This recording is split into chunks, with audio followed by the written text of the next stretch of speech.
How do you ace the GED Language Arts essay, also known as the extended response portion? Hi, I'm Parker from TestPrepChampions.com. I've worked with GED test takers for several years now, and I make YouTube videos to help them pass the test. And in this video, I want to really go through the language arts extended response section for those who don't really have a clue where to start, or those who have never been good writers before but now need to ace the GED Language Arts section. So what I'm going to give you in this video is a step-by-step approach that you can use to maximize your score on the essay. We're going to try to help you minimize the pain of writing here, and I'm going to go over things like how long you'll have to write, how many words, and how long your essay should be, as well as what the essay should be about. I'm also going to give you a basic formula that you can use to easily ace the essay section, and we're also going to look at some specific examples together, and I'm going to throw out many other great tips and tricks and strategies along the way. So let's get started. So as we go through the video, please note that different people call the section different things. Some call it the Language Arts Extended Response, some people call it the Extended Response Essay, and some people just call it the GED Essay. And throughout the video, I'm probably going to call it by each of these different names, so just be aware that I'm talking about the same thing here. The GED essay is a major source of stress for many test takers, but how much does it really impact your score? Here's a valuable insight we get from a GED test teacher in Colorado with the Reddit username Mr. Cohen's class, and this is right off of Reddit. He says, "I will tell you, the overwhelming majority of my students who pass the test get 0 points on the essay." And he tells most students, don't worry about the essay, make an attempt definitely and try your best, but it's really the multiple choice questions that are going to make the difference. And you can find him on Reddit, Mr. Cohen's class, or on YouTube. The YouTube username is David Cohen. He's got an amazing channel with some really brilliant content to help you pass. I highly recommend subscribing to David Cohen's YouTube channel. I'll link to that down below, and you can also search him on YouTube. The key point here is not to stress too much about the essay, because if you completely bomb it, as long as you've done really well on the multiple choice portion, there's still a really good chance that you can pass. But that being said, I really want you to prepare anyway for this, because you don't want to waste your time and you don't want to waste your money. You really want to go in there and be aggressive and go after all the points you can and not leave points on the table for the essay. So I'm going to give you an approach here and the rest of the video, and if you use it, you should be in good shape for the essay here. But like I said, don't stress it too much. It is just a small portion of your score. Now let's look at an overview of the extended response section. You're going to have 45 minutes in total to write your essay, and don't worry, because I'm going to show you how to budget your time in just a minute. A good essay should have between 4 to 7 paragraphs and 3 to 7 sentences per paragraph. 70 to 80 words per paragraph is a good amount to shoot for, and this would come out to a total of 300 to 500 words. Now, some of you might be panicking a little bit, but I just want to remind you, please don't worry. Absolutely don't worry. We're going to go over what all of this means: paragraphs, sentences, word counts. It's nothing to stress about. I'm going to go over this and I'm going to give you that approach. I just wanted to introduce the extended response overview here.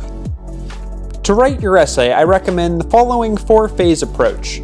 First, you're going to read the 2 passages that you're presented with, and then you're going to come up with a plan. And I'm going to give you some things to look for as you're reading, so you can start your plan while you're reading. And really, the planning step is probably the most important step here, because if you've got a good plan, which I'm going to show you how to make, then your writing should just flow naturally and easily from the plan. So the third phase is the actual writing, and that's going to take up most of your time. And whatever time you have left is going to be editing your essay for things like clarity and grammar and making sure that your sentences have a logical flow to them. Having a strategy to budget your time while you're writing your essay is very, very important. As I said earlier, you'll have 45 minutes in total to write the essay. But how do you divide your time up? Well, that's what I'm going to show you next. I'm going to give you a couple different strategies, and you can pick whichever one you think is going to work best for you. Method for budgeting your time is what I call the balanced plan, and it's the most balanced plan. So you'll budget 10 minutes to read and plan, 25 minutes to write, and then 10 minutes to check and edit your work. Now, you can also do a reading focus plan, which gives you a little bit less time to check and edit, but more time for reading and planning. So you would budget 15 minutes to read and plan, 25 minutes to write, and then 5 to check and edit. Now, if you want to maximize the amount of time to write, then I'd recommend you go with the writing focus plan, which has you budgeting 10 minutes to read and plan, 30 minutes to write, and then 5 to check and edit. Now, again, the general theme here is do not worry. Don't worry. You don't have to make a decision and commit to it 100%. I just want you to understand that these are general strategies and frameworks that you can use. You don't have to follow one of these plans exactly to the T. I just want you to have some kind of strategy so that when you're sitting there trying to write your essay and the timer's clicking down, you don't panic. Next, let's move on and let's talk about the prompt that you're going to be asked to write about for your essay. While it's impossible to know exactly what the topic is going to be, we do know that you're going to be given two different passages written by two different authors. Each author is going to be trying to make an argument, and you're going to have to identify the arguments of both authors and identify who is making the stronger argument in your essay. Let me show you an example, and this comes from an extended response prompt, and the prompt says, analyze the arguments presented in the press release and the letter to the editor. In your response, develop an argument in which you explain how one position is better supported than the other, and incorporate relevant and specific evidence from both sources to support your argument. This prompt is an example of a typical prompt that you're going to get on the GED test. Okay, this segment is very important here. So when it comes time to trying to decide which author is making the stronger argument, there are several factors to consider here. So strong arguments include specific examples rather than vague examples, and they also include facts, data, statistics, and surveys to back up their claim. They may also quote or reference experts and authority figures who have an opinion on the topic. Strong arguments also will include recent dates. So a survey from, let's say, a couple years ago is probably going to be more credible than something that happened maybe 50 years ago, generally speaking, of course. Okay, and so also results from research studies and experiments are also big signs that someone is making a compelling and credible argument. What are some signs of a weaker argument? Well, first of all, when someone uses an opinion or a lot of opinions but not facts, that's usually a sign of a weaker argument. Now, this can vary if it's an expert's opinion. Like, for example, if it's a health topic and a doctor is sharing their opinion, or a different authority figure, then the opinion may be very credible. But if it's just the author of the piece sharing their opinion, it's probably not credible. All right, also for unnamed experts, whenever someone is just saying, well, expert said this or expert said that, but they're not naming a specific expert or they're not including where they got the information, that's generally a sign of a weak argument. Also, any unnamed or unreliable sources, whenever somebody makes a claim in a piece, but they don't state evidence or they don't state their data saying why they believe that, well, that's generally a sign of a weak argument. Also, outdated sources, very older sources, generally make the argument less credible. And lastly, bandwagon. And bandwagon, you can think of this as people just jumping on the bandwagon, where if an author says, well, everybody's doing this or everybody knows that, well, those words are very, very strong, and it's rarely true in life that everybody believes something or everybody feels something. So that's a sign of a weak argument. Let's look at an example of this, and here's the prompt. The prompt says to analyze the arguments presented in the two speeches. In your response, develop an argument in which you explain how one position is better supported than the other, and incorporate relevant and specific evidence from both sources to support your argument. And we're going to look at some snippets here from both of the speeches, and we'll look at particularly when are the authors making weak arguments and when are they making strong arguments.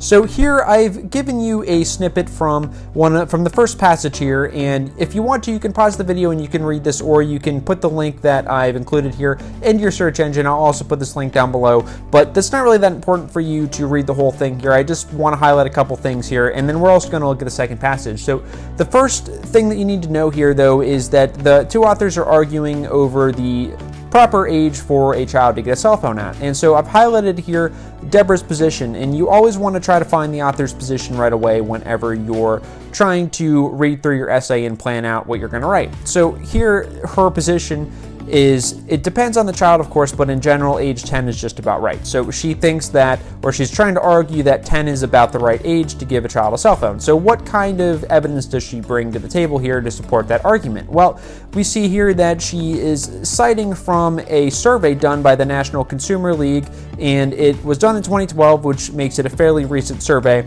And we also see that she is quoting from an authority figure who is Carolyn Knorr, and she uses this quote in her argument here, and Carolyn Knorr is basically saying that we want our kids to be independent, and so giving them a cell phone is a good way to help them with that. So now we're going to look at the other essay here, and in this essay the author is arguing that the best age to get a cell phone is 16.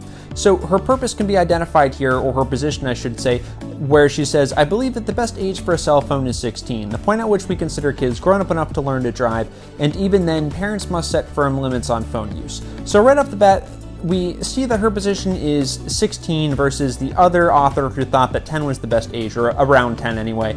And so what I want you to note here is a couple things. So first of all, she uses the words "I believe." So "I believe" basically tells us that she's going to be giving an opinion here. She also says that even then, parents must set firm limits on phone use. And now, maybe you agree with that, maybe you disagree with that, but the point I want to make here is that she's not making any kind of facts or evidence for why parents must set firm limits on phone use. She's basically just giving her opinion here. She's making a claim without evidence. So she goes on to say, why are tweens with phones less safe? For one thing, parents may be lulled into a false sense of security if their kids have phones. They may become careless about knowing where the child is and who he is with, thinking, oh, I can always reach him on his phone.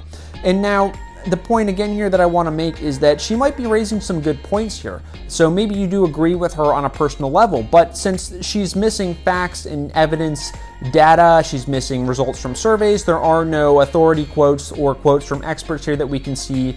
So unfortunately, even if you agree with the points that she's making, we would want to consider this to be the weaker essay based just off of the first little snippets that I'm showing you here. And again, the reason is because while she may be making some interesting points here, some that you might agree with, at the end of the day, she's not giving us facts or statistics or really any kind of evidence for why these claims make 16 the better age, so we would have to consider this the weaker argument. So now I'm going to give you a formula or a format that you can follow when you write your essay. And this isn't something that I've made up, but this is a great structure that will really help you with your writing process. And it's called the 5-paragraph essay. Basically how it works is you'll start off with an introduction paragraph, then you'll have 3 body paragraphs that are going to make up the bulk of your essay, then you'll end with a brief conclusion. Now let's go more in depth here on how exactly to do a 5-paragraph essay. So first of all, what are paragraphs? Well, a paragraph is just a set of sentences that are all connected to a central idea. And when you write a 5-paragraph essay, this is a great formula to use for your introduction here. So you'll start off with a topic sentence, which is just one sentence.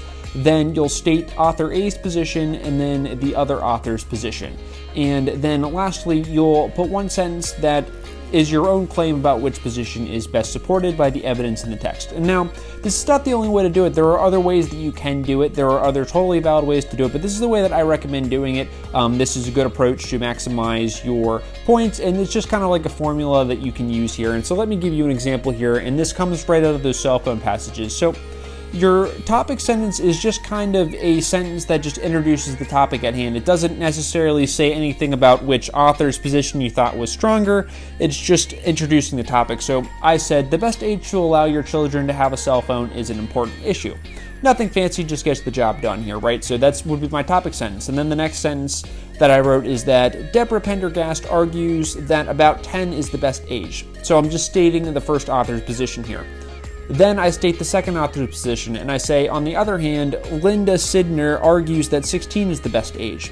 And then lastly, I end the introductory paragraph with a claim about which position I believe is best supported. So I say, while both authors make good points, Pendergast makes the strongest argument.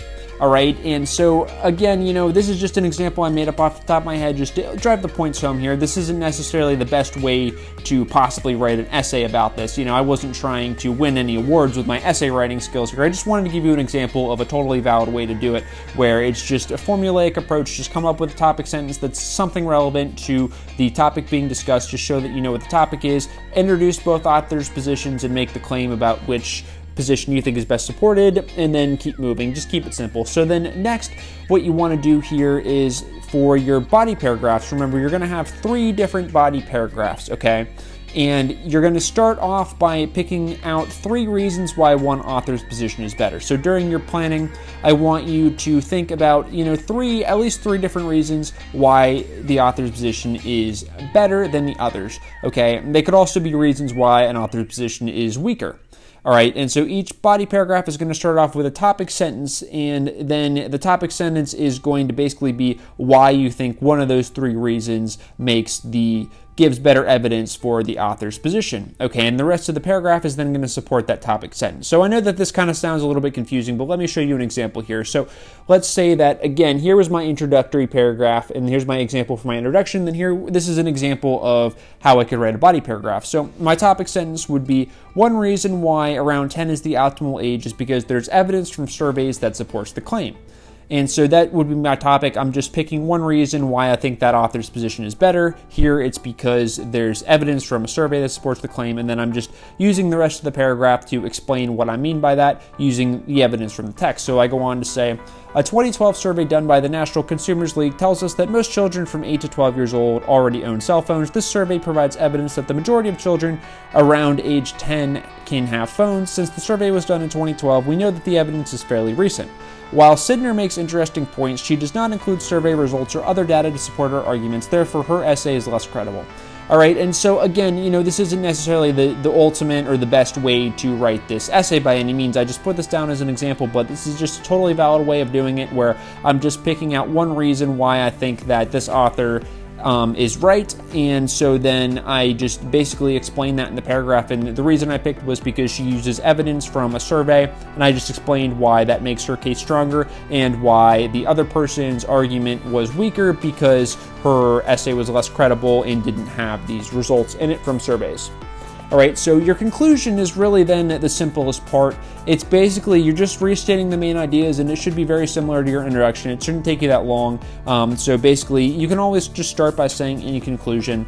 And so in my example here, I say, in conclusion, about 10 years old is the right age for children to get cell phones. This argument is supported by facts, surveys, and expert testimonies. In contrast, the argument that 16 years old is a weaker argument because it is based on opinions and unreliable sources. Based on the evidence, we should thus give our children cell phones around age 10. Okay, and so I didn't show you examples of two other paragraphs for the body, so just note that I only showed you one example of a body paragraph because I don't want you to get bored to death because this isn't the most exciting topic, so know that you would want to do two more. And again, as I've said it 10 times here, I'll probably say it another 10 times, right? This isn't necessarily like the perfect way to do this essay. I just wanted to show you one example of how you can use this 5-paragraph essay approach to write your essays, and it's a totally valid approach to doing it. It's simple, it's to the point, and really, you're going to be graded on is there a structure, is there an organization, is there a logic to your argument, and just by following this point, these points here about how to write the 5-paragraph essay, you just organize your thoughts here. Really, it really goes back to that planning. You want to do that planning so that you identify strong and weak points so that when you go to write, you already have a good idea of who is making the strongest argument, okay? And then from there, you're just going to organize this so that you pick out some reasons why you think that person's argument is strongest, and that's going to be in your body, and then, put that intro and that conclusion, and then you're done. That's really it. So after you finish your essay, let's say you've got maybe 5 or 10 minutes left to check your work. You want to look for grammar mistakes as you're editing. You want to look for places where you're using periods or commas or question marks and apostrophes, things like that. You want to make sure that you're using these correctly. You want to look for places where you can take sentences that are very long or very wordy and see if you can break a sentence into 2 shorter sentences, right? So take a long sentence and condense it into 2 shorter sentences. If you're using colons or semicolons, make sure that you're using those correctly. This is all stuff that I don't want to get into in this video here, right?